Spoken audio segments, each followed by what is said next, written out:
What's going on? What's going on? What's going on? It's your boy. It's your man, Bruce Thomas the Third. Holla at your boy. I just had to stop in. Holla at y'all. I ain't seen y'all probably in about a week, but I just wanted to catch up on a few things. First of all, we got the president-elect Joe Biden. Then we got the vice president-elect Miss Harris. First black lady to ever do it. First lady to ever do it. That's big. That speaks volumes in itself. So, like, we really, as black people, if we stay focused and concentrate on what we need to do and what we're supposed to do, like, we really on our way, like, real talk. First, of course, we had the black president. Barack, he served like 8 years, so we had that. Now we got Miss Harris. She doing her thing. Hopefully we can keep her, in there 8 years. And who knows, maybe after her 8 year term or whatever as vice president, you never know. She might run for president, might win. So like, I really felt like that was big, especially for like black people in general. But I really feel like it was big for like young black girls because they got to see like, don't let people box you in and tell you what you should be or what you could be or what you can't be and what you're not gonna be. Like I feel like she really showed like, hey, yeah, it's a little girl right now somewhere in kindergarten, maybe first, second, K through six period, just looking like, man, you know what? I could be whatever I want to be, despite what the teacher's telling me in these history books, or despite what I went on through history. I could be what I want to be and do whatever I want to do. And don't just think it's for the young kids, man. You got the young girls in middle school, you got the young girls in high school. Like that was a real big deal to get her in there. And it was also good because at the same time, not only did we get Miss Harris and Biden in, we got number 45 out. I refuse to even mention his name, give him any props, any credit for anything. So we got him out. Now I got to move on to another issue. The killings, man, that's been going on in rap over the last week. Been crazy. Rest in peace, King Von. Rest in peace, Mo 3. Uh, both of them died from gunshot wounds. I know a lot of people by now, they probably not seen the whole King Von thing. I never promote violence, period.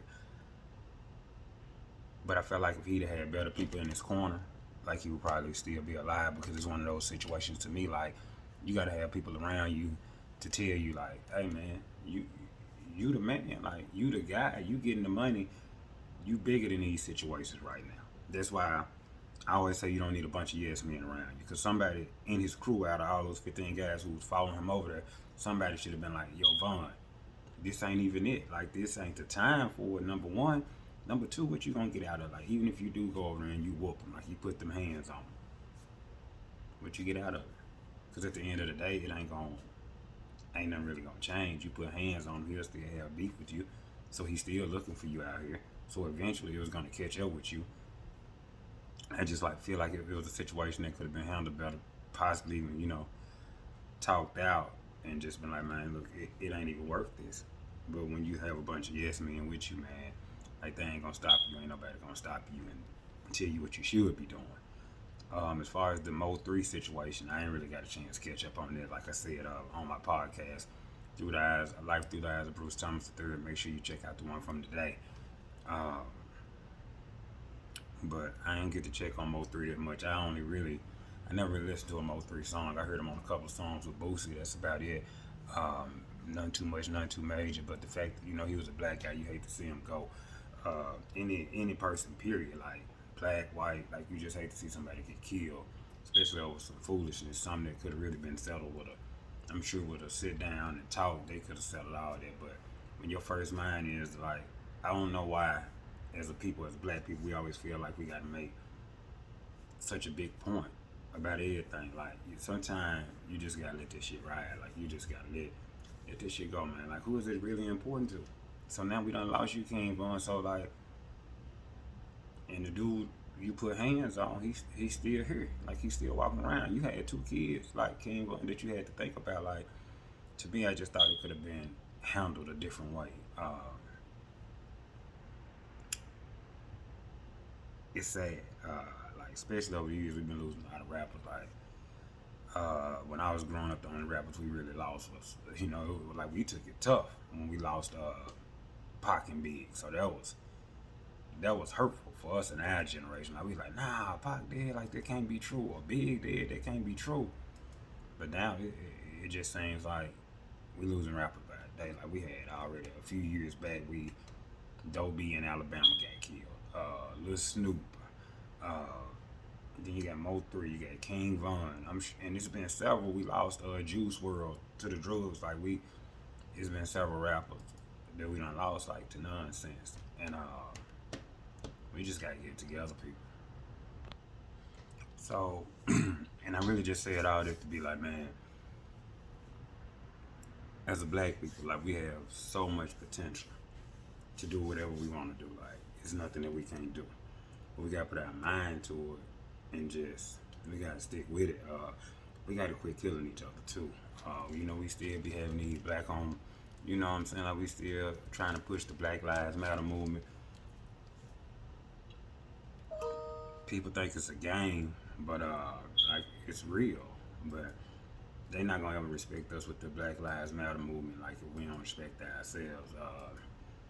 I can't tell, you know what I'm saying? I know the cops, true enough, they supposed to protect and serve, so they ain't got no business killing nobody. But it ain't a good look if we killing each other every day. Like it's just not a good look, if you ask me. It's just not.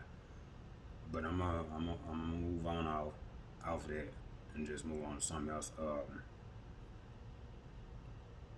One thing I want to touch on too, for my people who've been married and divorced or still married, doing what you gotta do. One of the biggest things I want to put out there, man, is look, like life is too short to be in a bad situation. And one thing I will tell people you have to do, man, when you married or with somebody, like make sure y'all core values kind of be the same. Because throughout a marriage, just like throughout anything, stuff gonna change all the time. But I feel like if your core values the same, like y'all can move past it. Like if y'all have the same beliefs in certain stuff and just morals and stuff like that, y'all can move on from that. But if y'all ain't got no kind of the same core values, like you ain't gonna be able to you won't be able to do that. Like that ain't gonna be something you gonna be able to move from. And just make sure, man, you also, man, like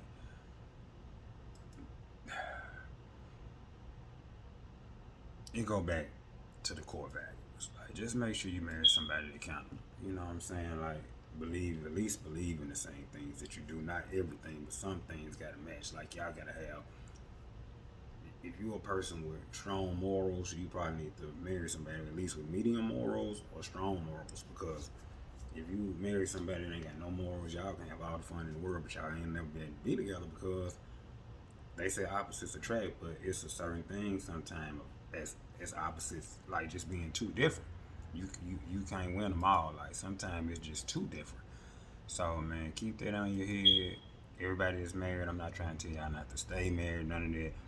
I know a lot of people with a lot of great relationships out here. I was married. I got divorced. I'm probably gonna get married again, but I was in my marriage. Once I got out of that one, I tried to make sure in life I improve on the things that I was doing wrong in that marriage.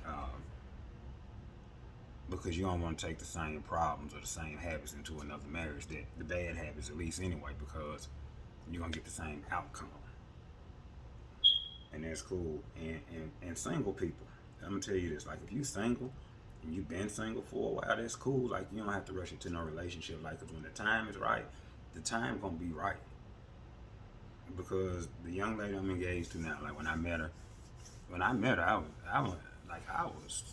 I was through with relationships. Like after I got the divorce, I was like, man, look, I'ma chill, I'ma cool out, and just do me. That was my plan. Then boom, out of nowhere, boom.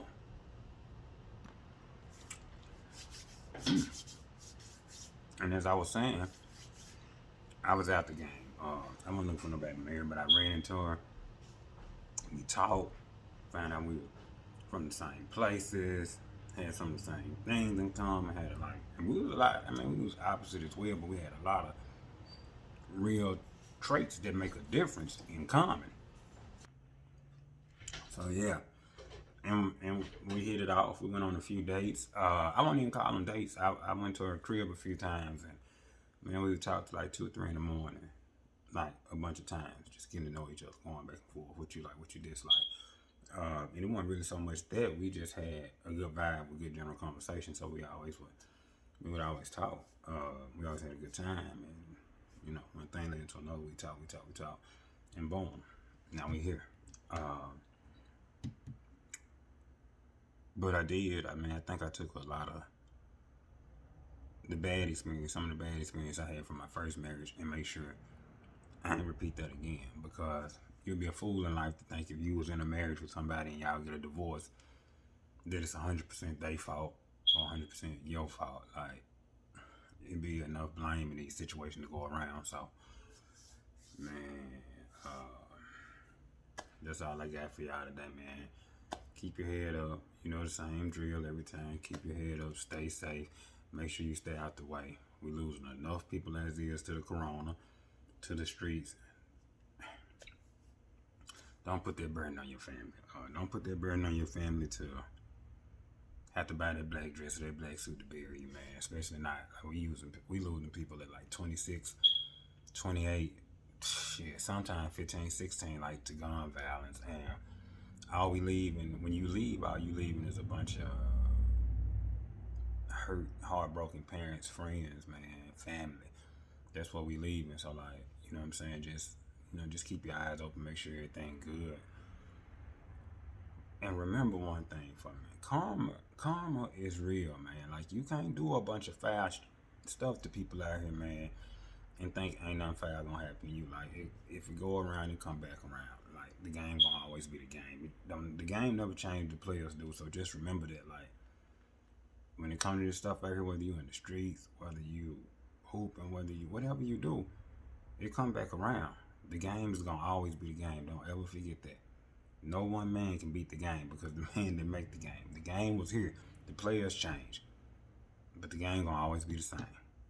And y'all take that with y'all. Do what y'all want to do with it. Thank y'all for stopping by, taking your time, listening to me. I just try to give you my thoughts, what I believe. But even I'm not always right. So y'all have a great rest of the day. Make sure everything good. Wash your hands. Keep your hands sanitized. Make sure you keep your mask on, man, when you're out, because it's still out there. Corona's still out there. It didn't go nowhere. It didn't just disappear because 45 went away. So make sure you stay safe.